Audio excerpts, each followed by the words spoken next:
terjaga dari tidur tak menjelang pagi hari. Buka jendela, bayu menerangi. Assalamualaikum warahmatullahi wabarakatuh. Saya Junaidi, mahasiswa PPG Daljak 2023 PES 2 K2, NIM PPG 2332220008, LPTK UIN Raden Mas Said Surakarta. Pada hari ini tanggal 1 Februari 2024, saya melaksanakan uji kinerja atau UKIN yang merupakan rangkaian akhir pembelajaran PPG di Min 1 Belitung Timur secara tatap muka. Mohon saran dan masukan dari Bapak Ibu penguji. Itu saya lampirkan formulir pendaftaran UKIN dan inilah video pembelajaran saya. Terima kasih. Siap, beri salam. Assalamualaikum warahmatullahi wabarakatuh. Waalaikumsalam warahmatullahi wabarakatuh. Ya, silakan semuanya anak-anak sekalian. Apa kabar anak-anakku sekalian? Alhamdulillah, Allahu Akbar. Alhamdulillah, ya, Bapak lihat kali ini wajahnya sangat cerah ya. Alhamdulillah. Oke, Bapak absen dulu nih. Siapa yang tidak masuk hari ini?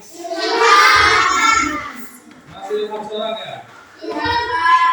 Apa itu alasannya? Sakit ya? Oh, ya. Jadi Ilham masih sakit, kita doakan semoga Ilham cepat sembuh dan dapat mengikuti pelajaran secara bersama-sama. Amin. Oke, anak-anakku sekalian, sebelum memasuki kegiatan pembelajaran kita, ya, marilah kita menyanyikan lagu nasional. Semuanya berdiri dulu. Semuanya berdiri. Kita menyanyikan lagu apa ini? Ada sorak-sorak bergembira, ada malam negeri. Ya, bagi negeri atau gimana? Sorak-sorak ya, semuanya berdiri.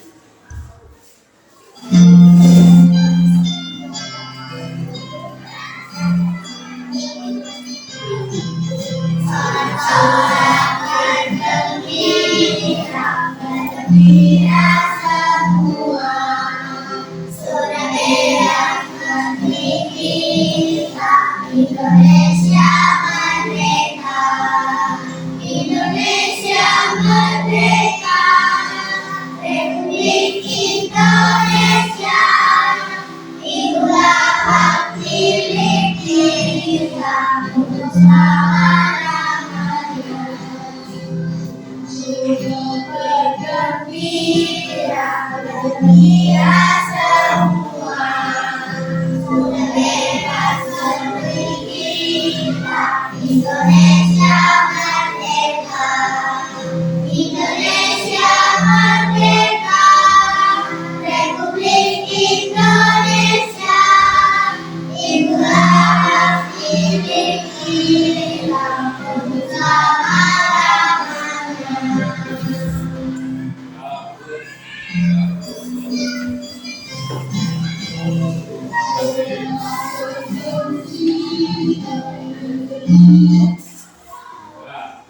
Jadi lagu sorak-sorak bergembira. Bagaimana judulnya? Sorak-sorak bergembira. Harapan Bapak ya dalam proses kegiatan belajarnya ini ya perlu riang dan gembira. Ya, tidak ada ya.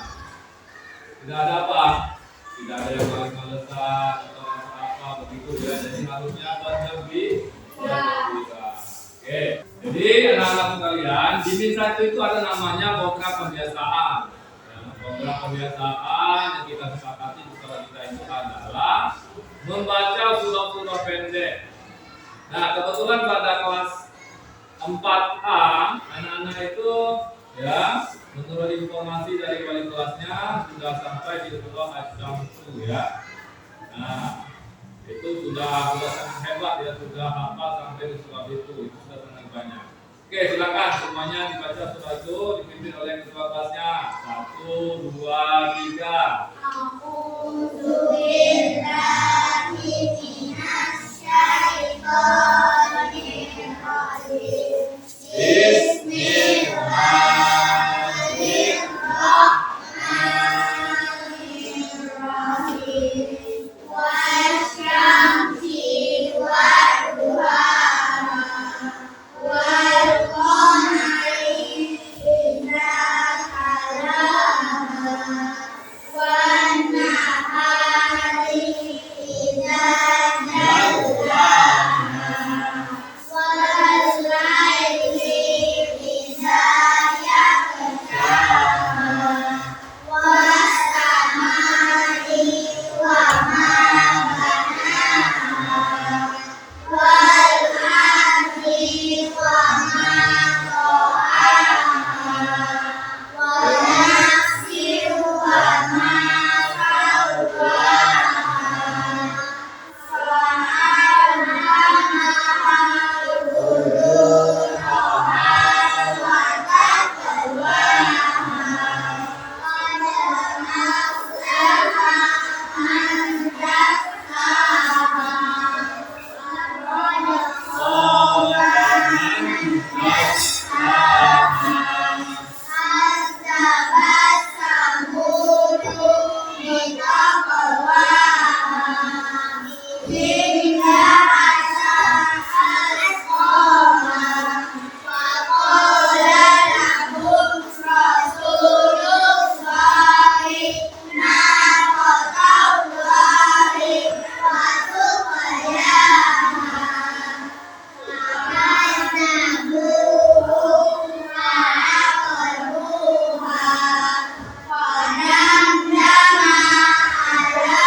Oke, alhamdulillah ternyata anak-anak semuanya hafal surah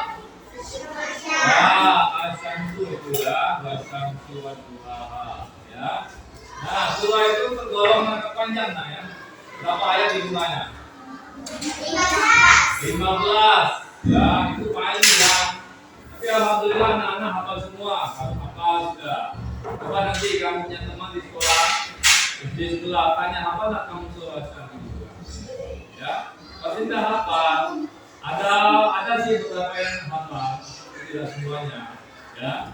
Nah, kalau di sini kan sekolah madrasah Ibtidaiyah yang di bawah Yayasan Kementerian Agama, ya, kita itu ada belajar namanya pelajaran agama, ada fikih, ada akhlak, ada Al-Quran hadis, ada bahasa Arab, apa lagi? Ada SKI. Itu bedanya kita dengan sekolah dasar lainnya, ya. Ya, jadi setiap sekolah itu ada kekurangan dan ada kelebihan masing-masing. Kebetulan anak-anak sekarang lebihnya itu bisa mempelajari ilmu-ilmu agama, ya. Sholatnya bagaimana, semuanya dipelajari. Nah, kita harus patut bersyukur.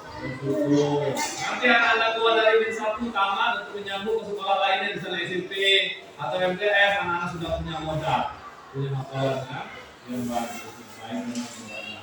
Oke, jadi anak-anakku sekalian, di sini Bapak ya, sebelum kita memasuki inti dari kegiatan pembelajaran kita pada pagi hari ini, Bapak ingin menyampaikan ya, memberikan motivasi dan semangat kepada anak-anak sekalian ya. Pentingnya pelajaran Al-Quran hadis. Al-Quran itu merupakan kitab ya, kitabnya kita umat Islam, juga diperuntukkan untuk umat-umat yang lainnya ya. Nah, sedangkan Al-Quran hadis itu merupakan dari perkataan, ucapan dan ikrar Nabi Muhammad Sallallahu Alaihi Wasallam. Jadi kedua kitab ini, Al-Quran dan hadis merupakan pedoman daripada kita sebagai umat Islam ya, petunjuk ya untuk menjalani hidup kita. Nah, jadi anak-anakku sekalian, dalam membaca Al-Quran itu ada namanya. namanya ilmu tajwid. Ya. Ilmu tajwid ini sangat penting dalam membaca Al-Quran. Ya, betul tidaknya, benar baiknya ya anak-anak membaca Al-Quran itu ditentukan sebagaimana sejauh mana memahami ilmu tajwid. Ya, kalau memahami ilmu tajwid, insya Allah membaca Al-Qurannya itu baik dan benar. Nah, kebetulan pada hari ini yang akan kita bahas adalah ilmu tajwidnya itu ya menyangkut materi tentang qalqalah. Qalqalah itu ya, mempunyai arti yakni pantulan. Itu ya. Nah, selanjutnya Bapak ini menyampaikan adapun tujuan pembelajaran kita pada hari ini ya menyangkut materi qalqalah. Apa tujuan yang pertama? Coba perhatikan, dengarkan. Ya, dengarkan. Tujuan yang pertama adalah ya anak-anak itu diharapkan mampu menyebutkan huruf-huruf qalqalah. Ada berapa hurufnya nanti? Harapannya setelah belajar anak-anak dapat menyebutkan berapa jumlah hurufnya itu ada berapa, misalnya seperti itu. Tujuan yang kedua, anak-anak itu diharapkan memahami ya pengertian daripada qalqalah, termasuk terbagi menjadi berapa seperti itu. Yang ketiga, harapannya anak-anak itu mampu menerapkan hukum bacaan qalqalah secara baik dan benar. Itu ada tiga ya, itu tujuan pembelajaran kita pada hari ini. Oke, sekarang Bapak tanya kepada anak-anak sekalian, ada yang sudah mengenal huruf qalqalah? Sudah ada yang mengetahui huruf qalqalah apa saja? Ada sudah ya? Nah, yang belum banyak juga ya, ada sebagian yang sudah mengenal, ada juga sebagian yang belum mengenali apa saja huruf qalqalah itu ya. Coba yang sudah tahu tadi berapa jumlah huruf qalqalah? Ya, dia sudah tahu ada 5 huruf qalqalah. Oke, jadi anak-anakku sekalian, pada hari ini yang perlu anak-anak ketahui ya, dalam kurikulum berdiferensiasi, dalam kurikulum merdeka ada namanya diferensiasi. Diferensiasi ini artinya perbedaan. Jadi setiap anak itu memiliki ya kekurangan dan kelebihan masing-masing yang tidak akan mungkin sama, pasti berbeda. Begitupun juga dengan gaya belajarnya. Ada yang belajarnya sambil bermain, ada yang belajarnya sambil melukis, ada juga yang sangat serius ya. Ada yang belajarnya terganggu karena bisikan, suara keras, ada seperti itu. Nah, di sini Bapak bagikan lembar kertas, silakan tuliskan. Tulis nama, hobinya apa, seperti itu. Ya, tulis saja namanya. Kemudian hobinya apa? Ya, tulis nama, hobinya apa? Nah, ini tulis namanya, hobinya apa, bidangnya apa, seperti itu. Tulis saja. Nah, dari situ nanti Bapak akan mengetahui ya, kita akan bagi kelompok sesuai dengan minat dan hobinya masing-masing. Silakan.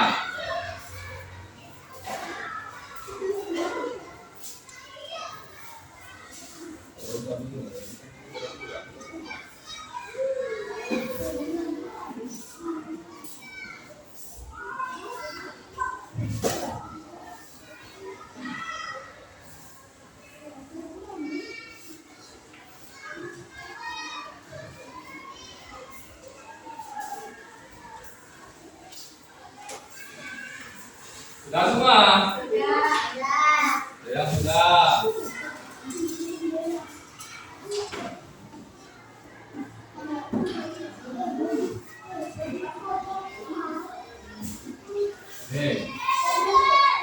Kelompok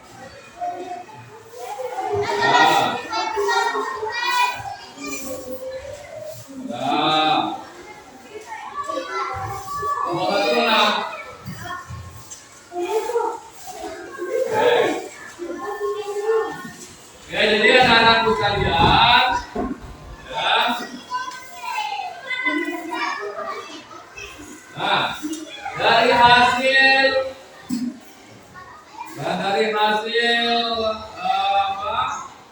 hobi dan minat anak-anak sekalian di sini, ya, yang pertama Bapak lihat anak-anak itu ada hobinya bermain, bermain bola ya, seperti itu.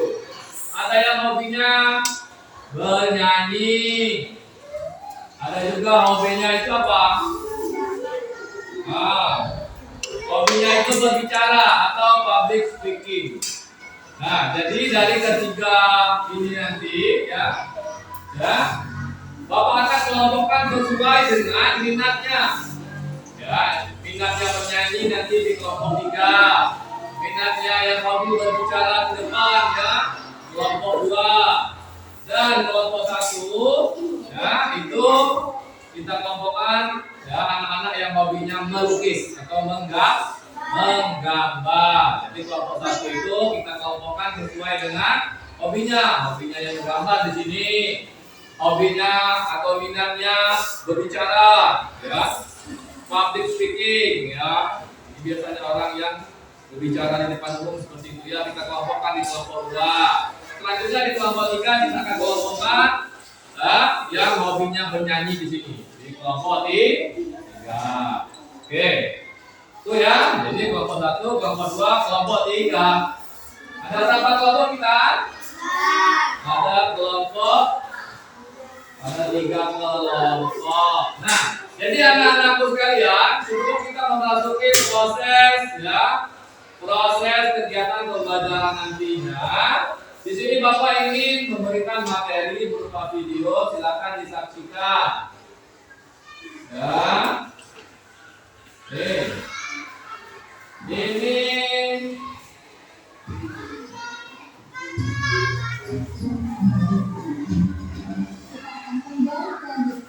berkaitan bola ya, yaitu tentang kol-kolah. Nah, teman-teman, sebelum lebih jauh, akan disaksikan. kita harus tahu dulu nih kol-kolah secara bahasa itu apa. Jadi kol-kolah secara bahasa artinya getaran atau pantulan. Ya, apa yang dipantulkan atau digetarkan akan bahas di pengertian kol-kolah secara istilah.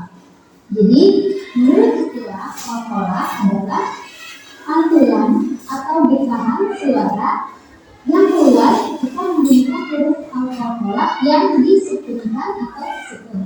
Ya, jadi yang sukun atau disukunkan.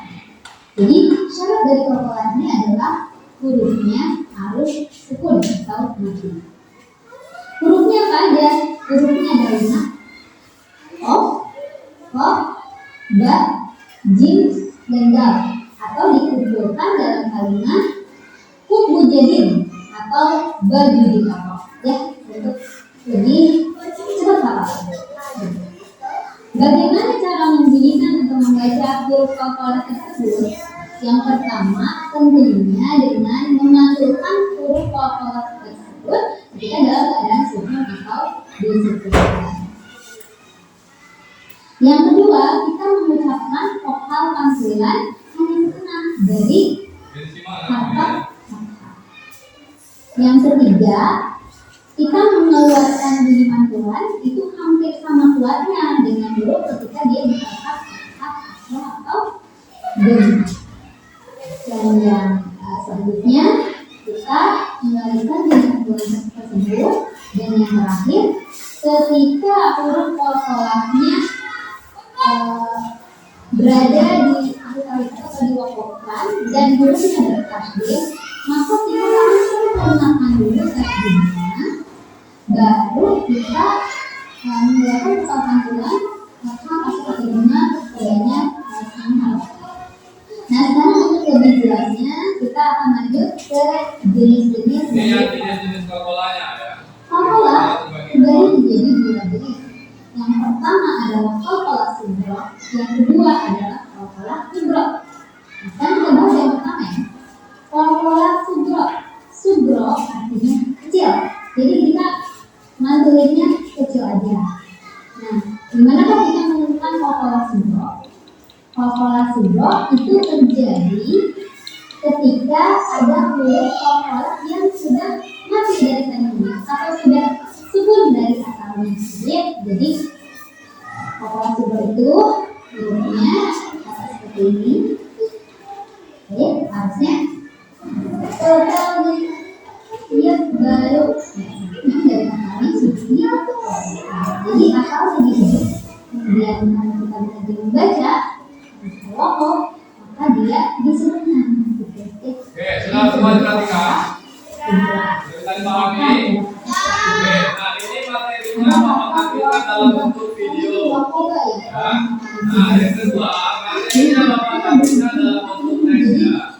Siapa ada anak-anak yang kesulitan dalam memahami materi. Ya, biasanya ada anak-anak itu yang kesulitan dalam memahami materi dalam bentuk video. Nah, ini Bapak tampilkan dalam bentuk teks. Silakan dibaca. Bedaan kalkula kubro dan kubro. Biasa. Definisi kalkula. Perhatikan ke depan. Jadi kalkula ya, kalkula secara harfiah ya, secara bahasa wujudnya ya bermakna pantulan. Ya, kalkula itu artinya pantulan.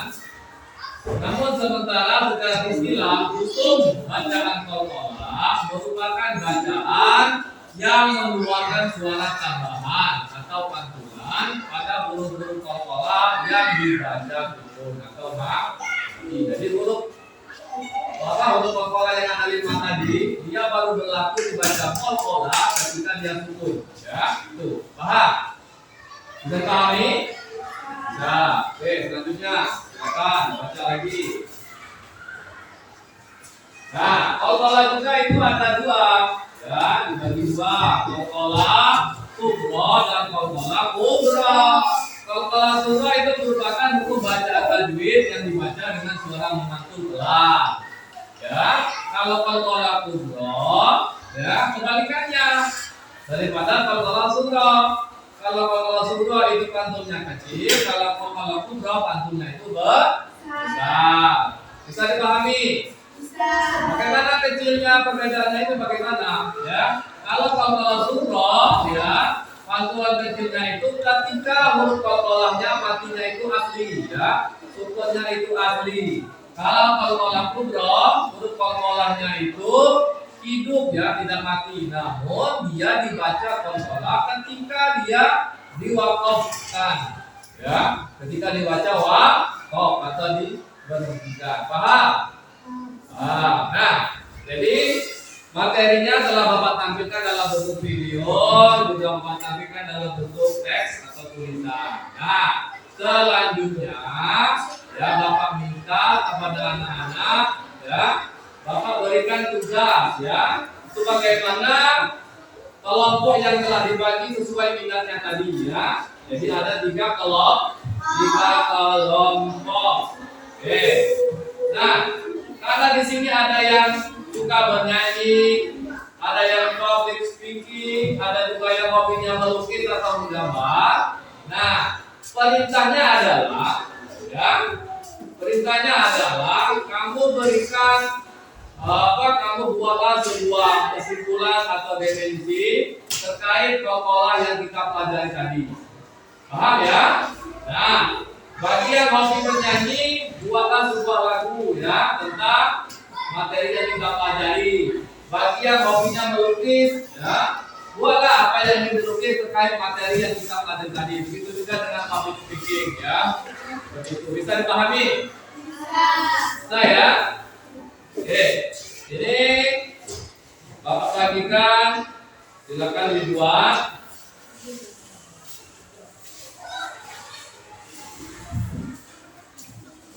Ini tugasnya buat kelompok ya, bukan kerjakan masing-masing. Oke, buatlah lagunya. Ya, bagi tadi lagu, kelompok 3 buatlah lagunya. Oke, silakan dibuat.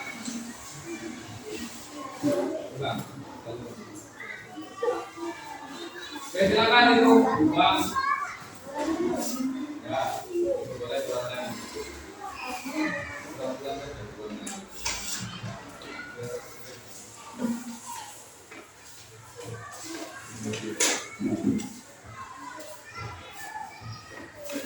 Akhirnya turunkan bang. Sini bang, sini bang.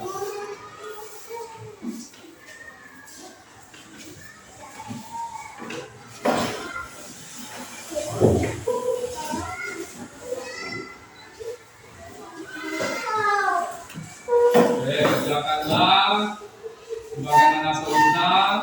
Ya, kelompok 1 tadi dikelompokkan sesuai dengan minatnya masing-masing. Nanti itu hobinya menggambar. Ya, kerjakanlah. Ya, apa yang ingin dibuat atau apa yang ingin digambar tadi materi pola yang telah kita pelajari tadi. Begitu juga kelompok 2 yang hobinya public speaking, hobinya ngomong saja misalnya dalam belajar. Ya. Ya, buatlah apa yang ingin disampaikan nanti ya. Begitu juga dengan kelompok 3 yang hobinya tadi apa? Menyanyi. Buatlah lagu apa? Menyanyikan terkait materi yang kita pelajari tadi. Ya?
Kelompok 1 sudah.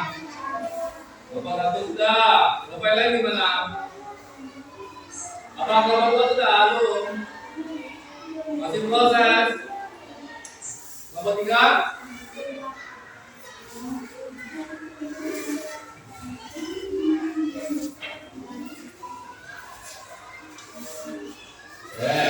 Terus.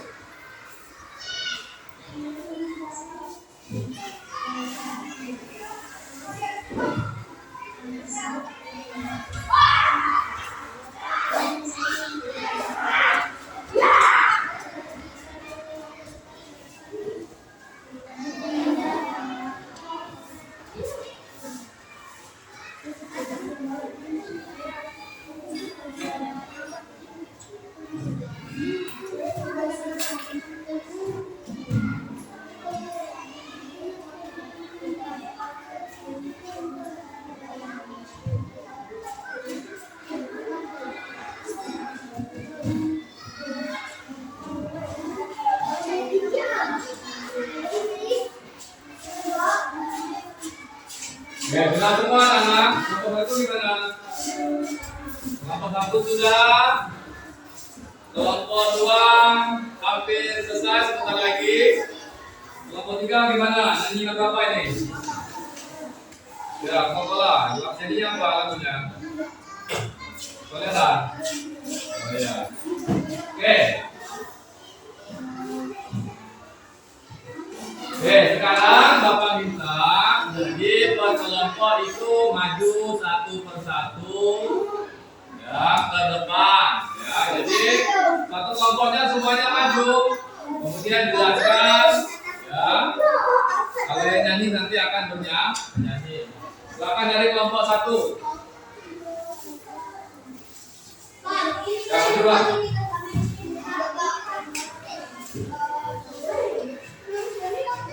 Ini.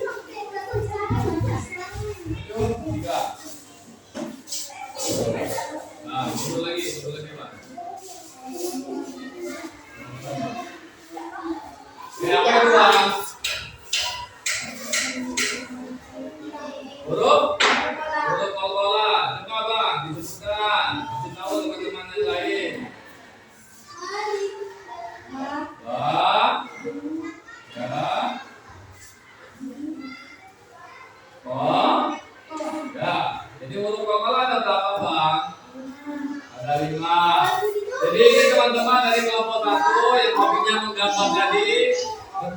seperti ini ya. Nah, bagus sekali. Bisa beri tepuk tangan untuk kelompok 1. Oke, silakan dulu. Oke, sekarang selanjutnya kelompok 2. Silakan kelompok 2 maju. Nah, maju semua sini. Semua. Kelompok 2 tadi itu hobinya apa? Ya bagus ini. Ya kalau lagi belajar tuh hobinya ngomong saja. Nah ini. Jadi apa yang disampaikan? Ini mah geser sedikit. Apa di tengah? Apa di tengah? Ya silakan dibaca. Nah, kalau kita ngomong di tengah.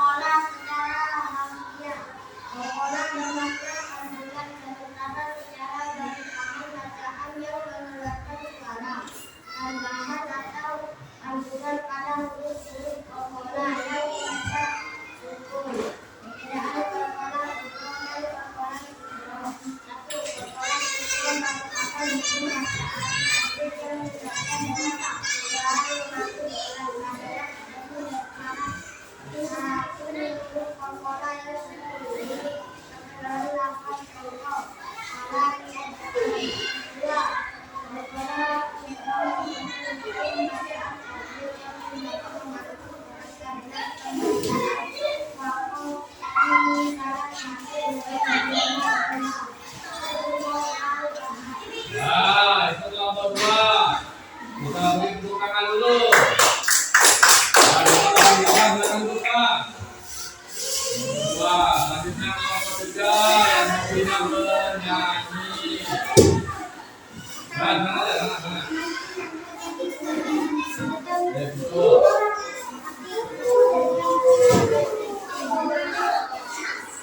Mana seksi yang ada?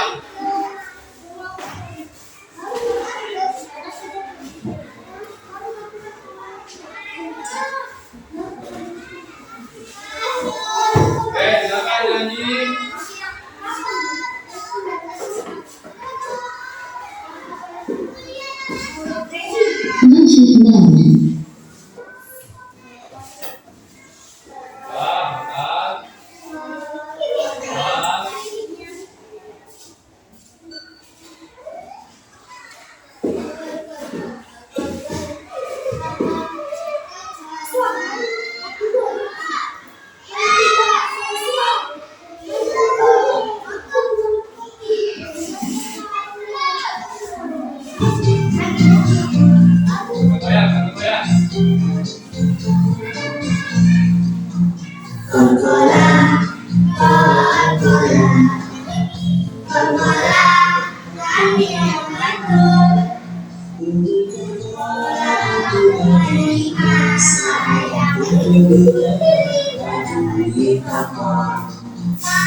Itu ada di masa kumpul di dalam baju di toko. Satu dua haji tidak ada 40 kok. Terima itu huruf kok. Saya kenal ketemu dibantukan saja. Yang kedua itu adalah kok. Saya kenal diberikan saja. Konola artinya mengatur. Konola itu ada di masa untuk dibantu baju di toko. Konola itu ada di masa untuk dibantu baju di toko. Setelah dua lagi tidak 40 kok. Yang kelima itu huruf kok. Saya kenal ketemu dibantukan saja. Yang kelima itu huruf kok. Saya kenal ketemu dibantukan saja. Yang kelima itu huruf kok. Saya kenal ketemu dibantukan saja.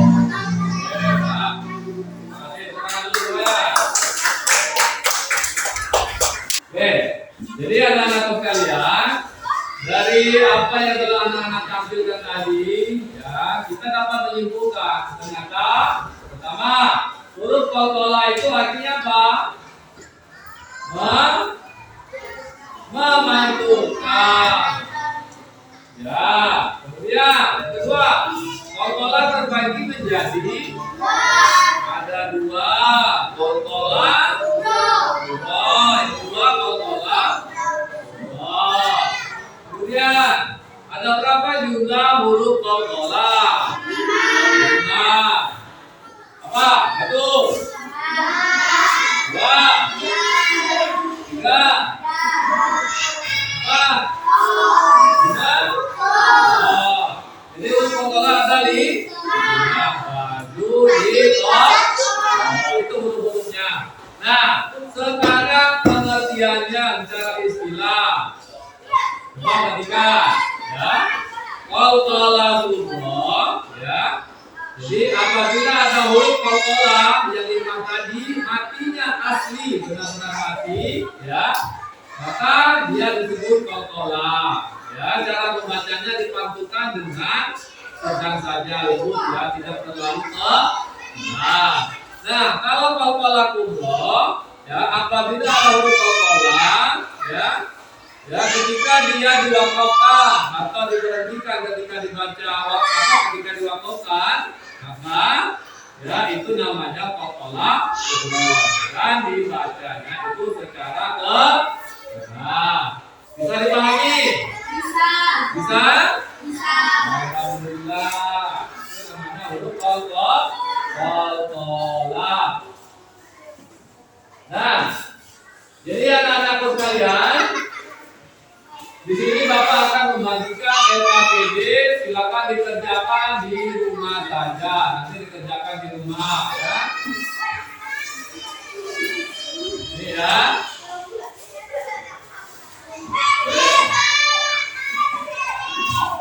Ini dikerjakan di rumah.